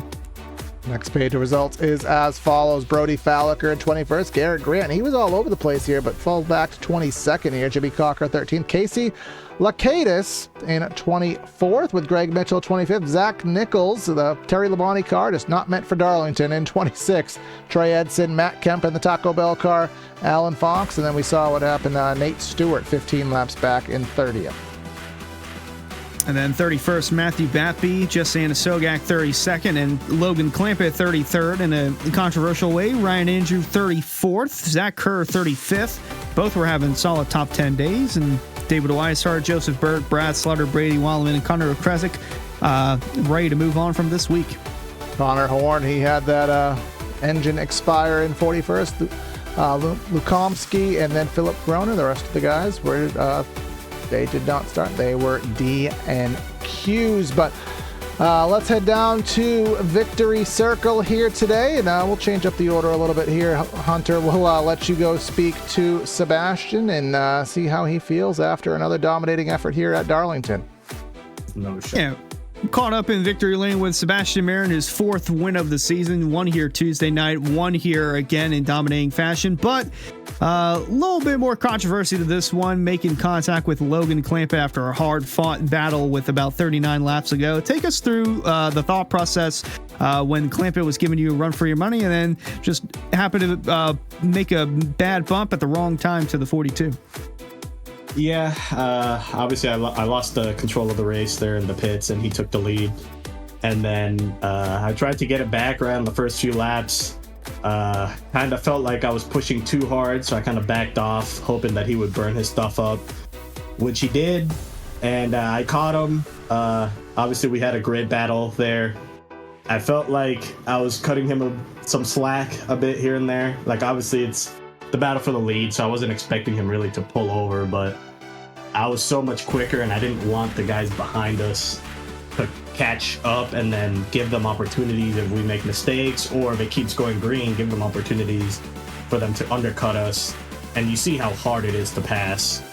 And then, yeah, like you said, in 3, I felt like early in the race, I got hit twice by him. So I felt like I at least owed him one. And I went in there, hit him once, got off of him, and then obviously he overcorrected. Obviously, I didn't want to wreck him. We were talking immediately after he wrecked out because he was out of the race at that point. And there's no hard feelings with it. Obviously, didn't want him to wreck, but I mean, at that point, it was time to go, and I didn't feel like I went in there and just drove him out of the way and like plain wrecked him. Like, I definitely hit him, but it was a light enough touch where I felt like it was just going to get him a little loose, or maybe he would go up and scrape the fence. But obviously he ended up overcorrecting and ended up taking him out of the race. So obviously disappointed with that. But after that, it was just take control of the race, don't give up the lead. Felt like I had good long run pace like I showed there. And yeah, just hoping there weren't going to be any yellows, because then that would open up a whole other can of worms, 2 tires, people staying out. And I didn't want any of that to tarnish the race that I had going. So nonetheless, it's an impressive win, 4th of the season. Congrats on the win, and looking forward to next week at Chicagoland, where you will try to go for 5 wins this season. Yes, sir. That is the plan. Thank you. Have a good night. All right, that is our race winner and our victory interview here today, brought to you by Victory Fuel. Celebrate each win with Victory Fuel. Get caffeine-free flavors like Throttle Punch, Purple Potion, or Lucky Lemon. Each can packed with electrolytes charged with vitamins and kid-friendly. You get 10% off your order if you use Area iRacing promo code at checkout. But let's go down to second place. Mr. John Forbes Jr. had a fabulous day. Mr. John Forbes, you get second here today, and you had some glimpses for the lead. You gave Sebastian a couple runs. You really were quick, but I know you're not your first career win like you want, but you can't fight too much with a second here at a very tough track. Yeah, no, it was a good race overall. We were able to qualify up front, and it really helped us. I heard my teammates getting in wrecks and stuff just the entire time. So I had a couple scary moments up front, but it was tough with Sebastian Marin and Logan Clampett up here all night. It was super fun when Logan got past me, and I was just able to settle into my own rhythm for a little bit. And then they got to really start racing. And then the cloud cover came over the track, and they were just all over each other, dooring each other, just really helped me out. I think I gained like a second, but then unfortunately Logan got in that wreck. And yeah, from there we got the restart with about 30 to go. And I was like, okay, Seb, I know he's going to just chill out for a little bit. So my only shot is to get him early. So that's what we tried to do. And I felt confident even if I burned up my stuff, I would be able to hang on to at least the top 3. So that was kind of my strategy. And, that's what ended up happening. But I got to thank Lucky Ducks for the awesome throwback. My brother, Gridless Graphics, threw together a great mech engine scheme tonight, and it was cool to give a good performance for everybody tonight. Exactly. That's some great stuff going on here today. And next race we head to, from what I hear, Chicagoland Speedway. Very bumpy, very abrasive, but very fun to drive, mile and a half. How do you take this second place confidence level and bring it to Chicago next race? Yeah, definitely going to continue it there. I love Chicagoland. I've won a lot of races there over my years in iRacing. So yeah, we're just going to carry that momentum. Hopefully come out with a win. All right, man. Well, congrats on a solid run here today, and we'll see what you can do in the next event. Thank you, guys. Have a good night. And then wrapping up the podium here today, not last, but certainly not least, couldn't quite piece that one together. Hunter has Jonathan Evans. Hello. Here with Jonathan Evans with a solid podium finish. Almost got overtaken there then by Bolton in the 4, giving you a run for your money. But nonetheless, you held on. Pretty solid day here at the Lady in Black. Take us through your day and the different dynamics from it, going from sunny to cloudy, back to some sun cover or some sun being out at the end of the race. Yeah, that was a lot of fun. I just want to thank Powerhouse, all the guys over there for... well, I'm actually not on the team for pro, but I'm going to give them the shout out anyways. But I just want to thank them for having me along. I love racing in this series, and it's a lot of fun. The race started out, I had a little misstep on the initial start. So I apologize to anyone, if anyone's watching this, that got caught up in that. That was a bit embarrassing, but I just wanted to have a quiet, nice run. We had that really long green flag run, and I was kind of the only person working in the bottom in 3 and 4. I don't know how long, maybe like 40 laps into it, there was like a switch. There was all of a sudden there was so much grip on the exit on the bottom out of 4. So I was just ripping that, and we got some track position, and then the caution came out, and we were just able to hold on. Very solid day, and I definitely needed this for the point standings. Yeah, I'm looking at them right now. You're up to 12th in the standings, plus 3 from last week. And heading into Chicagoland, what are your thoughts on mile and a halves, and if that's a strong suit for you? I definitely struggle on the mile and a halves. I like to think I'm a lot better at like the tracks with the worn out surfaces and like shorter, not mile and a halves. But yeah, I think I can keep this momentum up. That's 2 back-to-back top 5s. So I think I have a lot of momentum right now, and if I just keep the car clean, we could really set ourselves up for a good points day. All right, well, congrats on the season best finish in 3rd, Jonathan Evans in the number 26. Thank you, guys. All right, well, that'll wrap up our post-race show here today from Darlington. Again, name of the game here in the Florida State Pro Builders Series has been Sebastian Marin and his dominating efforts, but shades of some old 2003 Darlington at some times today. Hunter saw some good racing, but a similar result. Indeed, and point standings took a interesting swing throughout many things. So Sebastian Marin now is the points leader. Skyly down to 2nd. Opplinger is up to 7th in the standings, plus 4. McKinney up plus 3. Jonathan Evans, already mentioned him, plus 3 in the standings, up to 12th. Logan Clampett down to 13th with those 2 wins to his name, so we'll have to see how he bounces back next week at Chicagoland. Also, Philip Groner losing 5 spots. Not sure what happened at the beginning, but it was one of the first ones to leave, down to 19th. And 20th is Matt Kemp, so he still has that Daytona win, but he has to stay inside that top 20 in points, only 3 points above Reese Schaefer sitting in 21st. So heading into Chicagoland, going to get pretty dicey in the point standings for a lot of guys. Exactly that. Chicago, one of my favorite tracks, so you'll have to stay tuned for that. A couple partners we didn't take care of here today. Of course, shop.areairacing.com. If you like today's broadcast, consider helping out the league. Shop.areairacing.com. A lot of good merch, and you can get it over there. Champion brand clothing, t-shirts, hats, all that stuff. Shop.areairacing.com. And if you're on Twitch, consider subscribing, get your custom emotes, earn your double points, and that can help you get some free merch if you're watching on Twitch. If you're on YouTube, like, share, comment, subscribe, all that fun stuff. We're at 1,600 sub mod. Let's get to 1,700, and thanks for watching on Facebook as well. It's going to be Corey and Hunter signing out of the booth. Have a great night, and we'll catch you next time.